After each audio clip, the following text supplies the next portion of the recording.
പ്രധാനപ്പെട്ട വാർത്തയാണ് വരുന്നത്. നിമിഷപ്രിയയുടെ വധശിക്ഷ മരവിപ്പിച്ചിരിക്കുന്നു. ആശ്വാസകരമായ വാർത്ത. ഇത് സംബന്ധിച്ച സൂചനകൾ ആദ്യം തന്നെ റിപ്പോർട്ടറാണ് നൽകിയിരുന്നത്. ചർച്ചകൾ പോസിറ്റീവായി പുരോഗമിക്കുന്നു എന്നുള്ളതും നാളത്തെ വധശിക്ഷ നടക്കില്ല എന്നുള്ള ആശ്വാസകരമായ വാർത്ത രാജ്യത്തെ സംബന്ധിച്ച്, നാടിനെ സംബന്ധിച്ച്, നിമിഷപ്രിയയുടെ ബന്ധുക്കളെ സംബന്ധിച്ച് ഏറ്റവും ആശ്വാസകരമായ വാർത്തയാണ്.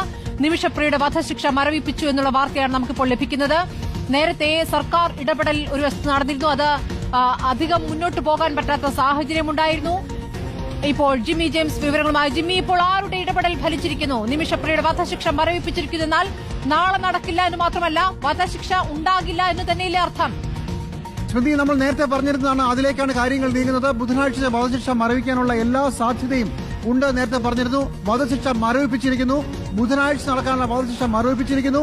ഇനിയൊരു മറ്റൊരു തീയതിയില്ല എന്ന് വെച്ചാൽ തൽക്കാലം നിമിഷപ്രിയയുടെ വധശിക്ഷ നടക്കില്ല എന്ന് തന്നെയാണ് ഒരു മനസ്സോടെ കേരളത്തിലുള്ളവരും കേന്ദ്രത്തിലുമൊക്കെ എല്ലാവരും വളരെ സജീവമായി ഇടപെട്ട 48 മണിക്കൂറുകൾ കഴിയുമ്പോൾ നിമിഷപ്രിയയ്ക്കും അവരുടെ കുടുംബത്തിനും കേരളത്തിനാകെയും ആശ്വാസം വന്നിരിക്കുകയാണ്. കഴിഞ്ഞ 2 ദിവസമായി നടന്ന ചർച്ചകൾ ഫലപ്രദമായിരിക്കുന്നു. നിമിഷപ്രിയയുടെ വധശിക്ഷ മരവിപ്പിച്ചിരിക്കുന്നു. നാളെ നടക്കില്ല. അതായത് അതിന്റെ അർത്ഥം കുടുംബം വഴങ്ങിയിരിക്കുന്നു എന്നുള്ളതാണ്. മരിച്ചുപോയ യമൻ പൗരന്റെ കുടുംബം തയ്യാറായിരിക്കുന്നു. ബ്ലഡ് മണിയിലേക്കായിരിക്കാം കാര്യങ്ങൾ നീങ്ങുക. അതിലേക്കുള്ള ചർച്ചയിലേക്ക് എത്തിയിരിക്കുന്നു എന്ന് വെച്ചാൽ ഇനി അങ്ങോട്ട് ബ്ലഡ് മണിയുടെ കാര്യത്തിലുള്ള ചർച്ചകളിലേക്കായിരിക്കും കാര്യം നീങ്ങുക.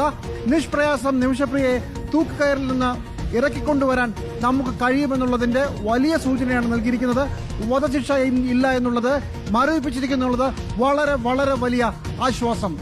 ഇതിപ്പോൾ ഈ കാന്തപുരത്തിന്റെ ഇടപെടലാണോ ഇപ്പോൾ ഇതിൽ ഗുണം ചെയ്തിരിക്കുന്നത്? അതിലൊരു നീക്കം ഉണ്ടായത് കാന്തപുരത്തിന്റെ ഇടപെടലാണോ? അവിടുത്തെ മതപണ്ഡിതരുമായുള്ള, സൂഫി പണ്ഡിതരുമായുള്ള ചർച്ച, അതാണോ ഇപ്പോൾ ഗുണം ചെയ്തിരിക്കുന്നത്?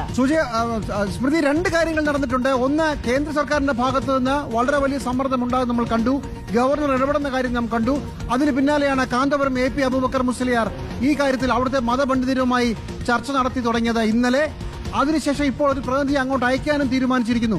ഇങ്ങനെ കേന്ദ്ര സർക്കാരിന്റെ ഭാഗത്തു നിന്നും കാന്തപുരം AP അബൂബക്കർ മുസ്ലിയാരുടെ ഭാഗത്തു നിന്നും രണ്ട് ഭാഗങ്ങളിൽ നിന്നുള്ള വലിയ സമ്മർദ്ദമാണ് ഇപ്പോൾ ഫലം ചെയ്തിരിക്കുന്നതെന്നുള്ളതാണ് നമുക്ക് മനസ്സിലാകുന്നത്. കേരളത്തിൽ നിന്നും ഗവർണർ രാജേന്ദ്ര അർലേക്കർ വിദേശകാര്യ മന്ത്രാലയവുമായി സംസാരിച്ചിരുന്നു. യമനിലെ ഭരണാധികാരികളുമായി നിരന്തര സമ്പർക്കത്തിലാണെന്നും അനൌദ്യോഗിക ചർച്ചകൾ നടക്കുന്നുണ്ട് എന്നും നേരത്തെ വിദേശകാര്യ മന്ത്രാലയം അറിയിച്ചതാണ്.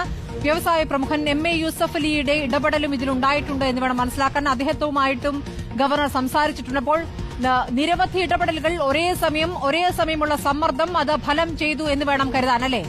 അതെ സ്മൃതി, ഇപ്പോൾ ആക്ഷൻ കൌൺസിലിന്റെ ഭാഗത്ത് നിന്ന് കാന്തപുരത്തിന് നന്ദി അവർ പറയുകയാണ്. എന്ന് വെച്ചാൽ അവർക്കായിരിക്കും കാര്യങ്ങൾ കുറച്ചുകൂടെ കൃത്യമായി അറിയുക.